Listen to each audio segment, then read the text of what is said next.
all new Eye of the Tiger. I'm Julie Nguyen. And I'm Danielle Bennett. We opened today's show with a highlight from last weekend's Wrestling Masters Tournament, where junior Josh Provins finished 6th and senior Ethan Bandy finished 5th in their respective weight classes. The two wrestlers will now move on to the state tournament. Stick him!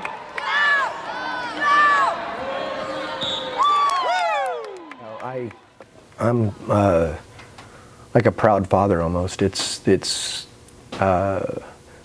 quite an accomplishment, and hopefully they can come back and with smiles on their faces and represent as representatives of Roseville. The last time two Roseville wrestlers made it to state was 1992. Follow @EOT Sports on Twitter for more updates. In other news, around 85% of seniors have still not completed the personal finance course and taken its final exam. Personal finance proctor John Coleman said the course has key info that students need to learn. Be teaching in economics. I don't use supply and demand or PPC curves in my real life. What I need to know is how to balance my checkbook, how to finance a car, how to pay rent. Seniors need to complete the course in order to graduate. Seniors who have not taken the exam will go on senior conduct at the start of next quarter. Today is the deadline to nominate a junior for prom court. Nomination forms are available in room 202. The deadline for registering for AP tests for spring AP courses is Friday. Sign up for an exam online or visit Student Services. Students still registering for fall term AP courses will need to pay a $40 late fee. And now we go over to Kobe Estrada with sports.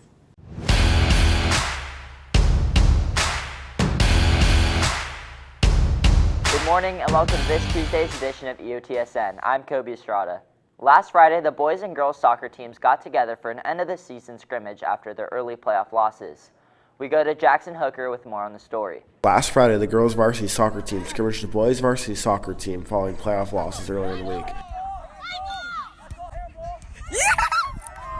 I felt like our season was cut super short and we could have went a lot further, so we really wanted to end it on a good note, and we were planning on practicing that day with just our whole team to have one last hurrah. And then I was talking to some of the boys team and they were like, oh, I wish we practiced one last time. And then a scrimmage got brought up and we were like, well, let's scrimmage. We both don't have practice. Let's do it after school. Let's go have fun and scrimmage. And then we went from there. After the idea was introduced, both teams agreed that it would be a great way to end their seasons. When I told my team, they were super excited about it. We'd never scrimmaged the girls team at all before, so I think it was a good opportunity, just go have fun with the girls, it's just end of the season thing. When I brought it up to my team, they were super excited and they were super on board with everything. My expectations were just to have fun and mess around. I think that's kind of where it went to. We were planning on playing a scrimmage, I think they were planning on playing 11v11, but we ended up kind of just messing around and it ended up being a lot more fun than I thought it was going to be. In future years, the teams look forward to potentially continuing and making it an annual event for the programs. I think it's a good way to end the season with both the boys and the girls teams. I think it's a good way to bring them together and, bring the whole RHS soccer organization together and just have fun at the end of the season. And in other sports news, softball and baseball had a 3-game jamboree this weekend. Baseball played at Del Campo, finishing with a 1-1-1 record, and softball played at Antelope, going 2-0-1. And once again, congratulations to Ethan Bandy and Josh Provins for qualifying for state. And that's all in your home for Roosevelt High School sports, top plays, breakdowns, and more. Eye of the Tiger Sports Network, EOTSN. And now we go over to entertainment.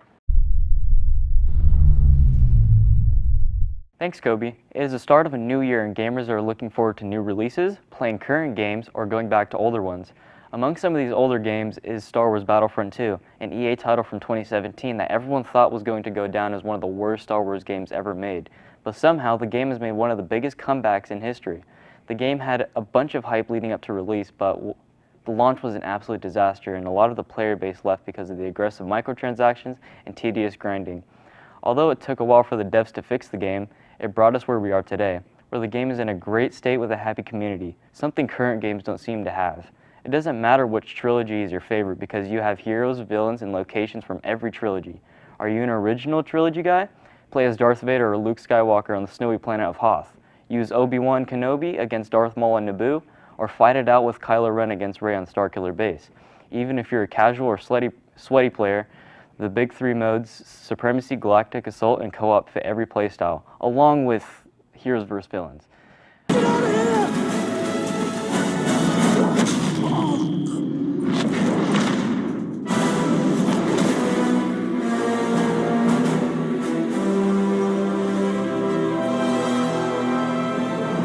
promotion for The Rise of Skywalker, new maps, reinforcements, and the ability to wear Kylo Ren's repaired mask has arrived. Even though the promotion happened back in January, new content updates are still planned for the upcoming months, which gives the game a promising future.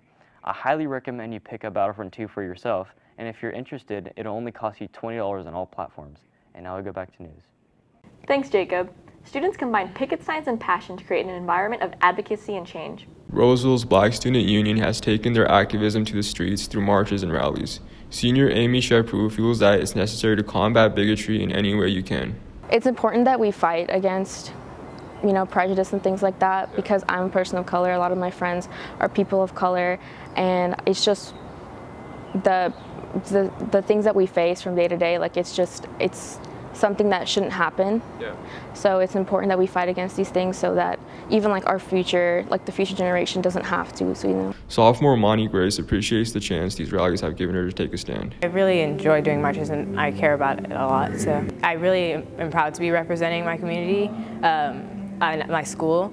So it's a good, makes me feel really excited to be able to represent my community. For Amy Shepru, these rallies represent her freedom to stand against discrimination. It was just a call to the youth to fight against racial injustice and prejudice. BSU meets every Monday at lunch in room 606. And that's it for us today on Eye of the Tiger. And remember, we are always on at eyethetigernews.com. See you next time.